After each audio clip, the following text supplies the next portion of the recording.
Bonjour à tous, dans cette leçon, on va apprendre comment équilibrer une équation chimique. En chimie, une équation établit ce qui se passait dans une réaction chimique. Par exemple ici, l'équation de la combustion du carbone dans le dioxygène. Le carbone réagit avec le dioxygène pour donner le dioxyde de carbone.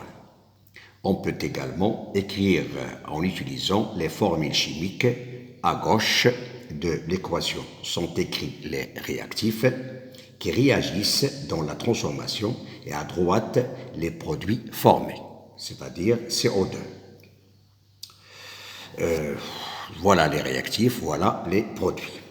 On retient que les réactifs disparaissent et que de nouvelles espèces chimiques apparaissent. On les appelle les produits.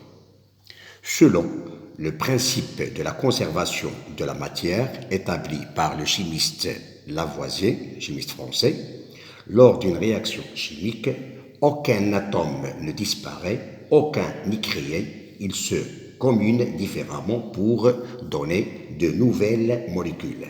C'est pourquoi une équation bilan doit être équilibrée. Il doit y avoir le même nombre d'atomes de chaque élément dans les réactifs et dans les produits.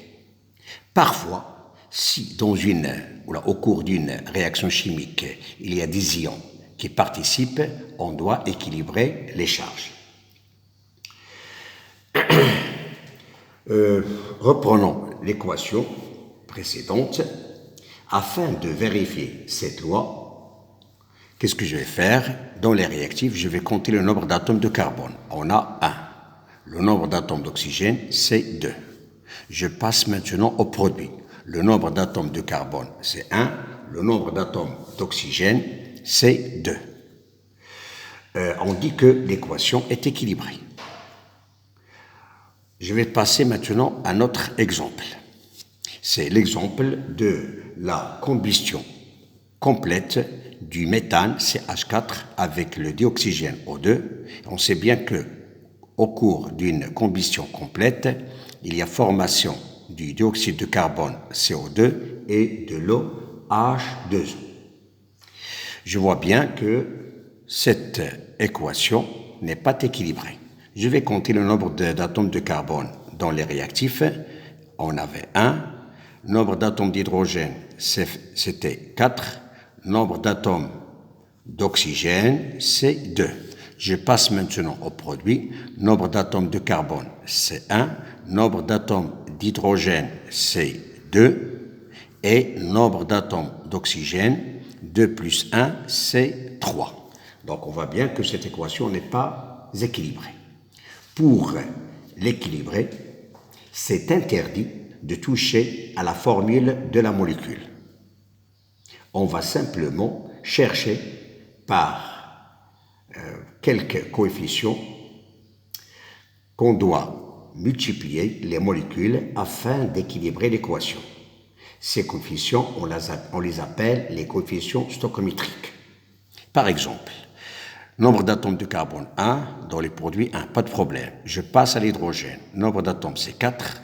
Dans les produits, c'est seulement 2. Qu'est-ce que je vais faire? Je vais multiplier par 2. Voilà la position de ce coefficient. Je ne dois pas toucher à la formule de la molécule. 2 fois 2, c'est 4. Donc, le nombre d'atomes d'hydrogène est équilibré. Je passe maintenant au nombre d'atomes d'oxygène. Dans les réactifs, on avait 2. Mais dans les produits, 2 plus 2, c'est quoi? C'est 4. Donc, je dois multiplier par 2. Voilà la position de ce coefficient. Et comme ça, l'équation est équilibrée. Je vérifie. Le nombre d'atomes de carbone dans les réactifs, c'est 1. Dans les produits, c'est 1. Le nombre d'atomes d'hydrogène dans les réactifs, c'est 4. Dans les produits, 2 fois 2, c'est 4. Le nombre d'atomes d'oxygène dans les réactifs, 2 fois 2, c'est 4. Dans les produits, 2 plus 2 fois 1, c'est 4. Et comme ça, l'équation est équilibrée. Qu'est-ce qu'il me reste? Il me reste maintenant à dire que l'équation est équilibrée. Les nombres 1, 2, 1, 2 représentent les coefficients stéchiométriques de cette équation. Merci.